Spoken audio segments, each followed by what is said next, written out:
الحمدللہ الحمدللہ وکفا وسلام علی عبادہ الذین اصطفى اما بعد فاعوذ باللہ من الشیطان الرجیم بسم اللہ الرحمن الرحیم اقرأ باسم ربک الذی خلق خلق الانسان من علق وقال النبی صلی اللہ علیہ وسلم خیرکم من تعلم القرآن وعلمہ۔ محترم عزیز دوستو، آپ حضرات کے سامنے ایک بہت ہی ضروری بات کرنی ہے۔ اللہ کرے ہمیں سمجھ میں آ جائے اور اللہ رب العزت ہمیں سمجھنے اور سمجھ کر اس پر عمل کی توفیق نصیب فرمائے۔ آپ حضرات بخوبی جانتے ہیں اور آپ کو بخوبی اس بات کا علم بھی ہے کہ دینی مدارس اور مکاتب یہ اسلام کی حفاظت کا سب سے مضبوط ترین ذریعہ ہے۔ جتنی بھی دینی تنظیمیں اور دینی شعبے چل رہے ہیں ان میں سب سے زیادہ مضبوط ذریعہ دین کی حفاظت کا، اسلام کی حفاظت کا، اسلامی عقائد کی حفاظت کا، ہمارے بچوں کی دینی تربیت کا اور اسی طریقے سے ہماری نسل کے موت تک اسلام پر اور دین پر قائم رکھنے کا سب سے مضبوط ترین اگر کوئی ذریعہ ہے تو وہ دینی مدارس اور مکاتب ہے۔ یہ ایک کھلی ہوئی حقیقت ہے اور بالکل واضح تر بات ہے کہ اسلام کے عقائد کی حفاظت اور اسلام کی حفاظت پوری دنیا کے اندر جو مدرسے نے انجام دیے اور جو مدارس اور مکاتب نے کیے کسی اور شعبے نے نہیں کیے۔ اس لیے دینی مدارس اور مکاتب کا جتنا ہو سکے ہم تعاون کریں اور ان کو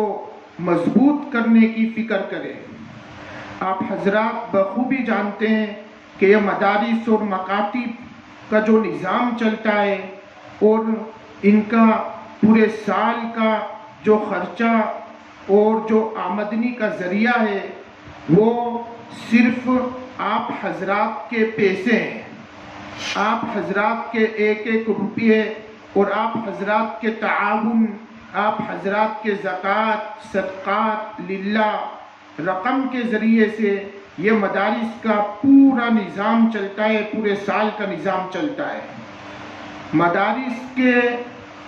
آمدنی کا سب سے بڑے جو ذرائع ہیں وہ دو ذریعے ہیں جن سے مدرسے کے پورے سال کا خرچہ چلتا ہے۔ پہلا جو ذریعہ ہے وہ عید الاضحیٰ کے موقع پر قربانی کی خالوں کو جمع کیا جاتا ہے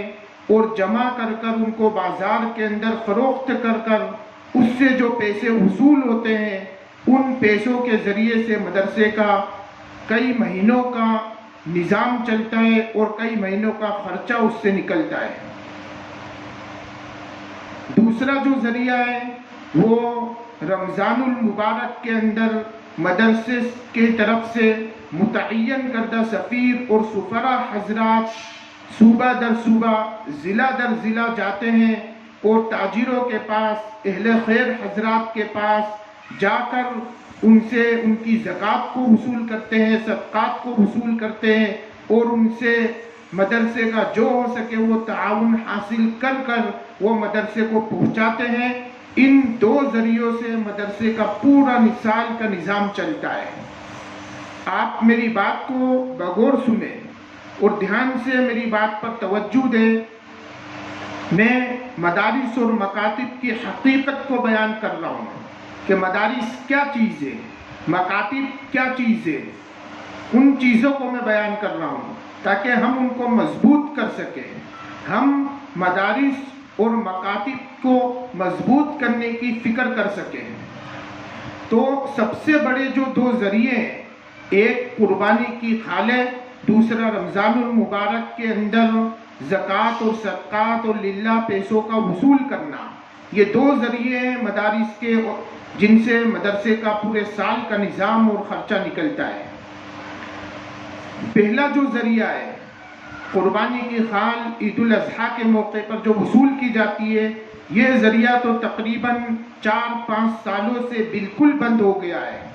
کیونکہ قربانی کی خالوں کی قیمت اس قدر گر گئی ہے یا جان بوجھ کر گرا دی گئی ہے کہ اب قربانی کی خالیں مدارس نے وصول کرنا ہی چھوڑ دیا ہے۔ بہت سارے مدارس قربانی کے خالوں کو وصول ہی نہیں کرتے۔ کیوں؟ اس لیے کہ وصول کرنے کے بعد وصول کرنے میں اور ان کو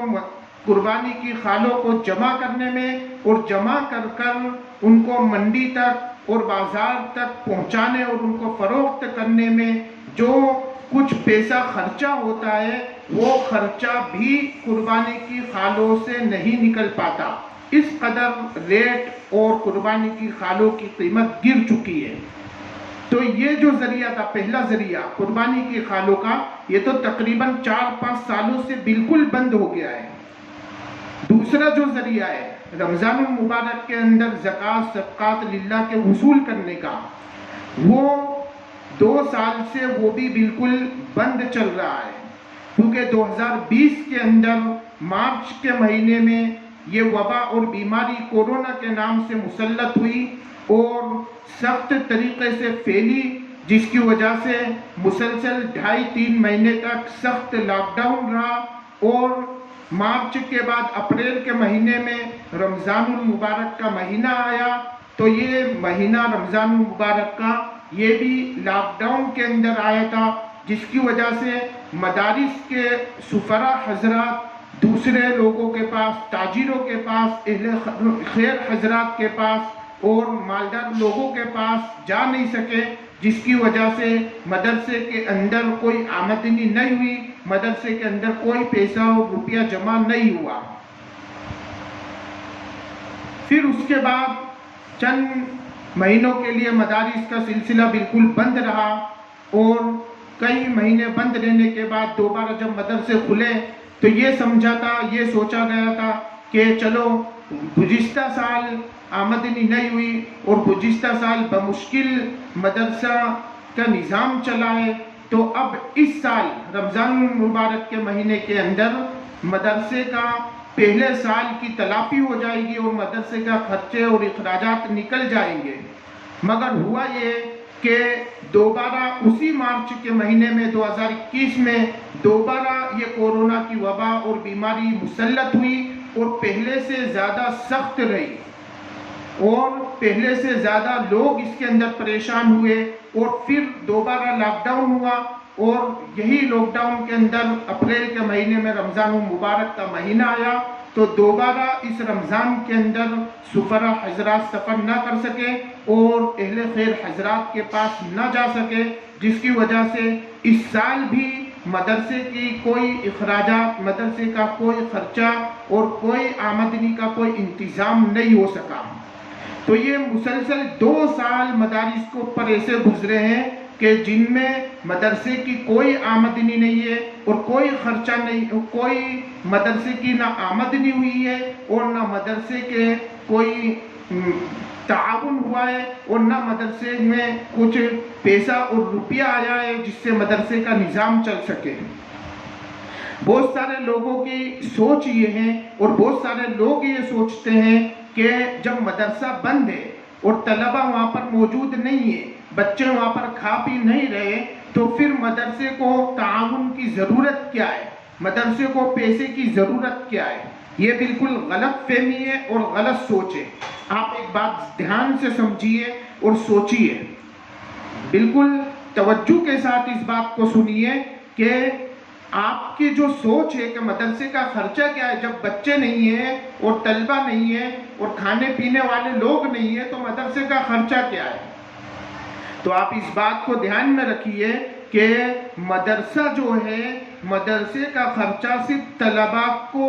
رہنے سہنے کا انتظام کرنا اور ان کو کھانا پلانا نہیں ہے، اس کے علاوہ مدرسے کے بہت سارے اخراجات ہیں اور بہت سارے خرچے ہیں۔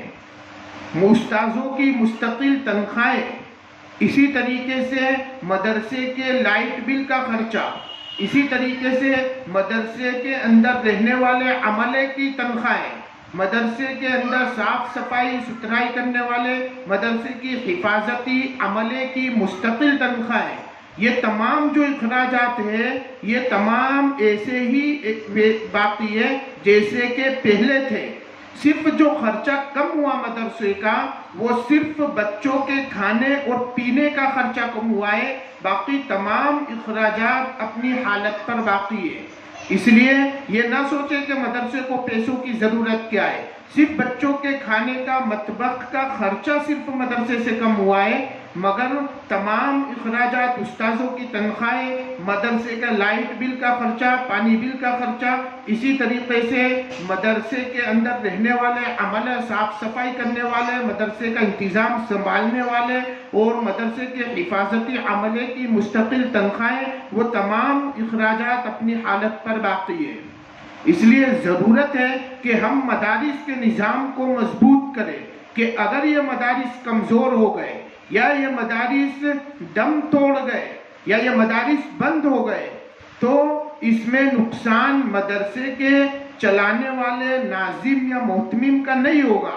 بلکہ پوری ملت کا اس کے اندر نقصان ہوگا اور پوری ملت کو اس کا خسارہ بھگتنا پڑے گا، پوری ملت کو اس چیز کا نقصان بھگتنا پڑے گا، کیونکہ اگر یہ مدارس بند ہو گئے تو اسلام کا نام و نشان ختم ہو جائے گا، صرف رسمی عبادتیں باقی رہ جائے گی، صرف رسمی عبادتیں ہمارے پاس رہ جائے گی، صرف رسماً عبادت اور رسمی اسلام کا طور طریقہ باقی رہ جائے گا۔ اسلام کی اصل روح اور اسلام کی اصل جڑ اور بنیاد اور اسلام کے اصل عقائد، یہ تمام چیزیں ہم سے ختم ہو جائے گی اگر یہ مدارس بند ہو گئے۔ ہم دیکھیں اور اس بات کو غور و فکر کریں کہ تمام ممالک، بہت سارے ایسے ممالک ہیں جو اسلام کے بنیادی مرکز تھے اور اسلام کے اس قدر بڑے مرکز تھے کہ بڑے علماء وہاں سے گزرے ہیں اور بڑے علماء نے وہاں پر جنم لیا ہے، اور جہاں مسلمانوں کی حکومت رہی اور مسلمانوں کا عروج رہا۔ بہت سارے ملک اس طریقے سے آپ کو مل جائیں گے، مشرقی اور مغربی علاقوں کے اندر بہت سارے ممالک، اور اسی طریقے سے روس اور اسپین کے بعض مسلم اکثریتی صوبے، اس بات کی واضح دلیل ہے کہ وہاں پر اسلام اتنا مضبوط تھا اور اتنے علماء کرام کہ اسلام کا اور اسی طریقے سے دین کا گہوارہ سمجھا جاتا تھا۔ خصوصاً اسپین تو اس کی بدترین مثال ہے کہ ایک وقت تھا کہ بڑے علماء موجود تھے اور وہاں سے جو دین کا کام ہوتا تھا اور جو اسلامی عقائد وہاں پر تھے اس کا تصور نہیں کیا جا سکتا، بلکہ ایک طریقے سے دین کا وہ دارالخلافہ کہا جاتا تھا۔ مگر جب وہاں سے مسلمانوں کی حکومت ختم ہوئی اور ان کا زوال شروع ہوا، تو جب زوال کے ساتھ ساتھ میں یہ دینی مدارس کا سلسلہ ختم ہوا اور یہ پڑھنے پڑھانے کا سلسلہ ختم ہوا، تو پھر وہاں سے آہستہ آہستہ اسلامی تشخص، اسلامی کلچر، اسلامی تہذیب، اسلامی عقائد آہستہ آہستہ اس طریقے سے رخصت ہو گئے کہ آج وہاں پر اسلام کا نام و نشان موجود نہیں ہے، اور کہیں پر ہے تو صرف اسلام کا نام باقی ہے، اسلام کی روح وہاں پر موجود نہیں ہے۔ ہم تمام جگہوں کا یہ حالات دیکھیں، تمام جگہوں کا تصور کریں، ہم تاریخ پڑھیں، ہم یہ معلوم ہوگا کہ جہاں سے مدارس کا نظام ختم ہوا ہے اور جہاں سے علماء ختم ہو گئے وہاں سے اسلام ختم ہو گیا، اسلامی کلچر، اسلامی تہذیب، اسلامی عقائد ختم ہو گئے۔ مگر ہمارے یہاں پر ہندوستان کا جو معاملہ تھا اور ہندوستان کی جو حالت ہے وہ تمام ممالک سے الگ تھلگ ہے کہ ہندوستان کے اندر، ہند اور سندھ کے اندر مستقل مسلمانوں کی حکومت 800 سال رہی۔ اسی وقت سے یہاں پر اسلام مضبوط تھا، مگر جب یہاں پر زوال شروع ہوا اور انگریزوں کی حکومت آئی اور پھر ان کی جب حکومت آئی تو اسلام ماننے والے بڑے بڑے علماء اور اسی طریقے سے بڑے بڑے دانشور لوگوں نے یہ سوچا کہ اب ہمارا تخت و تاج ختم ہو گیا اور اب ہماری حکومت ختم ہو گئی، مگر ہمیں ضرورت ہے کہ اگر ہم نے کوئی اچھی تنظیم یا کوئی اچھا طریقہ اختیار نہیں کیا تو پھر ہمارے ملک کی حالت بھی وہی ہوگی جو بغداد اور اسپین اور روس اور اکثر ممالک کی ہوئی کہ وہاں سے اسلام کا نام و نشان ختم ہو گیا۔ اگر ہم نے کوئی فکر نہیں کی اور ہم نے اگر کوئی ایسا قدم نہیں اٹھایا کہ جس سے ہم لوگوں کے اسلام کو، ان کے عقائد کو محفوظ کر سکے، تو پھر یہاں سے بھی اسلام کا نام و نشان ختم ہو جائے گا۔ اس لیے ہمارے بڑے بڑے علماء اور بڑے بڑے اکابر اور بزرگان دین نے سوچ سمجھ کر اور بہت زیادہ فکروں کے ساتھ یہ تمام ہندوستان کے اندر اور تمام جگہوں پر مدارس کا اور مکاتب کا جال بچھایا اور ایک ایسا قدم اٹھایا کہ جس کے اندر غریب بچہ بھی پڑھ سکے، امیر بچہ بھی وہاں پر تعلیم حاصل کر سکے، جہاں نہ غریب کا فرق ہو نہ امیر کا فرق ہو، امیر کا بچہ بھی اب اسلام کو سیکھے، امیر کا غریب کا ہر بچہ اسلام کو سیکھنے والا بن جائے۔ اور مدارس کا جو نظام چلایا وہ کسی ایک کے چندے پر نہیں، وہ کسی حکومت کے پیسوں پر نہیں، بلکہ خود مسلمانوں کے پیسوں سے مدارس کے نظام کو چلایا تاکہ یہ مدارس آگے چل کر خود مختار رہے اور یہ اپنے مدرسے کے اندر جو چاہے وہ پڑھا سکے، جس طریقے کا نصاب چاہے بنا سکے۔ ورنہ اگر یہ مدارس کا نظام اور اس کا خرچہ حکومت کے ہاتھ میں ہوتا تو پھر وہ اپنی مرضی کا نصاب چلاتے، اپنی مرضی کے استاذ رکھتے، اپنی مرضی کے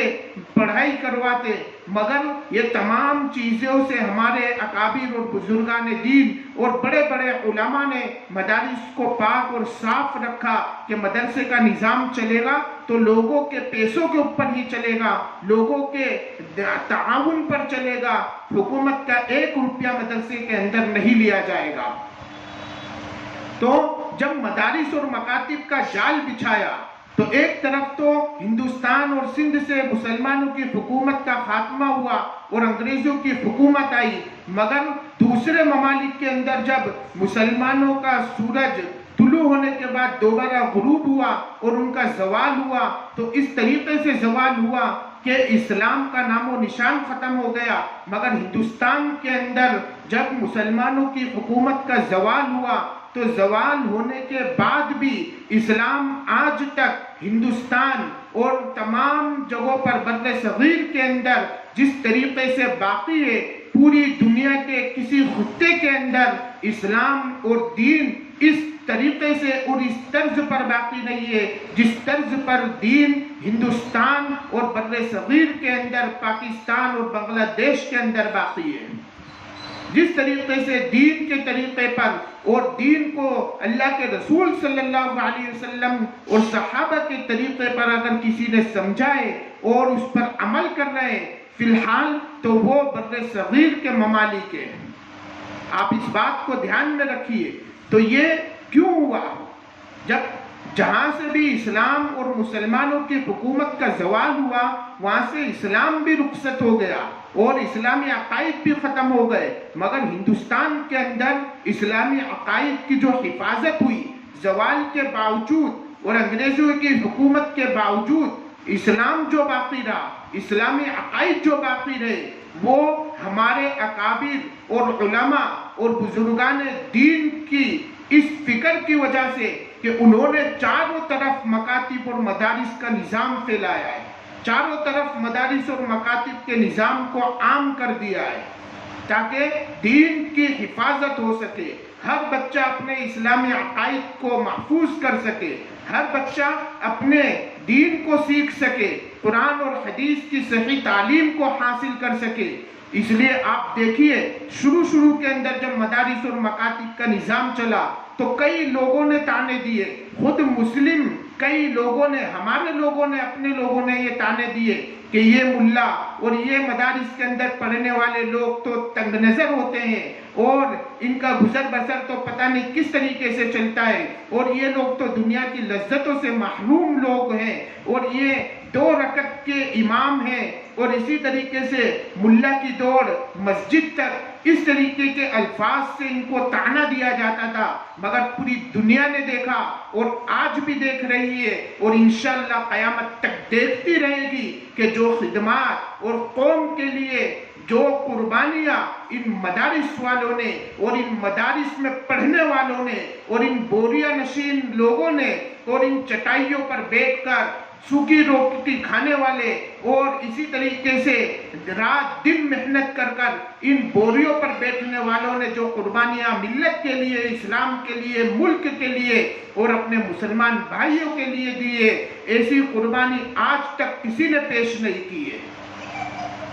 آج اگر اسلام محفوظ ہے اور اسلامی عقائد محفوظ ہے اور آپ کے گھر تک اگر اسلام پہنچ رہا ہے اور آپ کے نسلوں کے اندر اگر اسلام کی شمع ہے، آپ کی نسل اگر اسلام پر قائم ہے اور ایمان پر قائم ہے، تو آپ اس بات کا یقین کیجئے کہ یہ انہی زکوٰۃ اور صدقات کے ٹکڑوں پر پلنے والوں کی دین ہے، انہی زکوٰۃ اور صدقات پر پلنے والوں کی دین ہے۔ ورنہ اگر یہ مدارس کا نظام ہمارے علماء نے اور بزرگان دین نے اور اکابر نے بچھایا نہ ہوتا، اگر یہ مدارس کا نظام نہ چلایا ہوتا، تو جس طریقے سے اسپین، بغداد، روس وغیرہ سے اور کئی مسلم ممالک سے جس طریقے سے اسلام رخصت ہوا اور صرف چند ٹوٹی پھوٹی عمارتوں اور پہلی یادگاروں کے سوا کچھ باقی نہیں رہا، یہی حالات ہمارے ملک کے اور بر صغیر کے بھی ہوتے کہ اگر مدارس اور مکاتب کا نظام نہیں ہوتا تو ہمارا ملک بھی اس طریقے سے اسلام اور اسلامی عقائد سے محروم ہو جاتا۔ صرف مختصر سی اسلام کی عبادتیں اور مختصر رسمی طور پر عبادت باقی رہ جاتی۔ اس لیے آج تک ہم دیکھیں کہ حکومت کی اور دشمنوں کی آنکھ میں کانٹا بن کر جو چبھتا ہے وہ یہی دینی مدارس ہے، اس لیے طرح طرح سے ان کو بدنام کیا جاتا ہے، کبھی کس دہشت گردی کے اڈے اور کبھی آتنکوادی کے اڈے اور کبھی پتہ نہیں کس طریقے سے کس الفاظ سے ان کو بدنام کرنے کی سازش کی جاتی ہے تاکہ یہ لوگ ہمارے ساتھ مل جائے اور تاکہ یہ لوگ اپنے مدارس کے اندر کمزور پڑ جائے اور ان کے اندر اسلام کی صرف رسمی طور پر عبادت باقی رہ جائے، اسلام کی اصلیت اور اسلام کے اصل عقائد اور اسلام کی روح ان کے اندر سے ختم ہو جائے۔ یہ ہمارے دشمنوں کی سوچ ہے، اس لیے ہم اپنے دشمنوں کی سوچ کو کامیاب نہیں ہونے دیں گے۔ آج تک جتنی بھی فرقے اٹھے اور جتنے بھی فرقوں نے اسلام مخالف فرقوں نے جنم لیا اور جتنے بھی اسلام کے دشمن نے سر اٹھایا،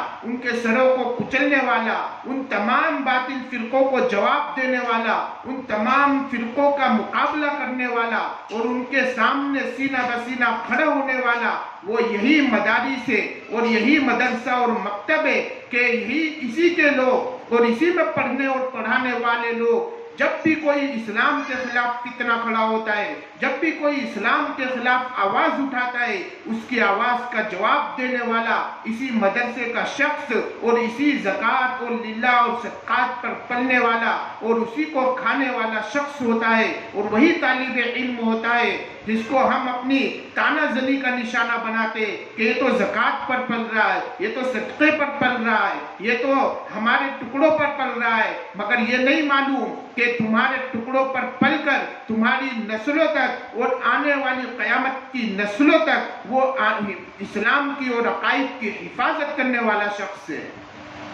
اس لیے ہم اس بات کی فکر کریں، اس بات میں غور و فکر کریں کہ ہم مدارس کو کس طریقے سے مضبوط کریں، جس طریقے سے ہم اپنے لاک ڈاؤن کے باوجود اور سخت کاروبار کے، تجارت کے اور تمام چیزوں کے بند ہو جانے کے باوجود بھی ایک ادنا سے ادنا آدمی جس کی روزانہ کی آمدنی روزانہ کے خرچے کے برابر ہے، جس کا روز آمدنی ہوتی ہے، روز گھر کا خرچہ چلتا ہے، مگر اس نے بھی جس طریقے سے اپنے گھر کو پورے لاک ڈاؤن چلایا، ایک ایک پیسے کے ذریعے سے محنت کر کر جس طریقے سے ہم نے اپنے گھروں کو سنبھالا لاک ڈاؤن کے اندر، اسی طریقے سے ہم مدرسے کو اپنے گھر کا ایک حصہ سمجھے کہ مدرسہ بھی یہ میرے گھر کا ایک حصہ ہے۔ جس طریقے سے میں نے میرے گھر کی فکر کی کہ لاک ڈاؤن کے اندر میری بیوی بھوکی نہ مرے، میرے بچے بھوکے نہ مرے، اسی طریقے سے میرے گھر والے بھوکے نہ مرے، ہم نے کہیں نہ کہیں سے ان کا انتظام کیا، اسی طریقے سے ہم مدرسے کا انتظام کریں۔ یہ سال ہمارا شروع ہو رہا ہے اور یہ سال ہماری ابتدائی سال ہے، تو ہم ہمارے قریبی مدارس کو اور ہمارے تعلق رکھنے والے علماء حضرات جو مدارس سے تعلق رکھتے ہیں ان سے بات کر کر ان مدارس اور مکاتب کو مضبوط کرے اور ان کے نظام کو مضبوط بنائے، تاکہ ہمارے آنے والی نسلیں یہ اسلام پر باقی رہ سکے۔ ورنہ میں پھر یہ جملہ کہہ رہا ہوں اور میں پھر یہ بات کہہ رہا ہوں اور بالکل دعوے کے ساتھ اور بالکل یقین کے ساتھ یہ بات کہہ رہا ہوں کہ اگر یہ مدارس بند ہو گئے، یہ مکاتب بند ہو گئے، تو اللہ رب العزت دنیا سے اسلام، ہمارے اولاد اور ہماری نسل سے اسلامی عقائد ختم ہو جائیں گے اور ہماری آنے والی نسل یہ اسلام سے محروم ہو جائے گی۔ آپ اس بات کا یقین کیجئے کہ اگر اسلامی مدارس اور دینی مدارس اور مکاتب کا سلسلہ بند ہوا تو پھر ہمارے آنے والی نسل یہ اسلام سے محروم ہو جائے گی۔ اللہ رب العزت ہمیں ان باتوں کو سن کر سمجھ کر ان پر عمل کی توفیق نصیب فرمائے اور ان مدارس اور مکاتب کی حفاظت فرمائے اور ہمیں زیادہ سے زیادہ ان کا تعاون کرنے کی توفیق عطا فرمائے۔ وما علینا الا البلاغ۔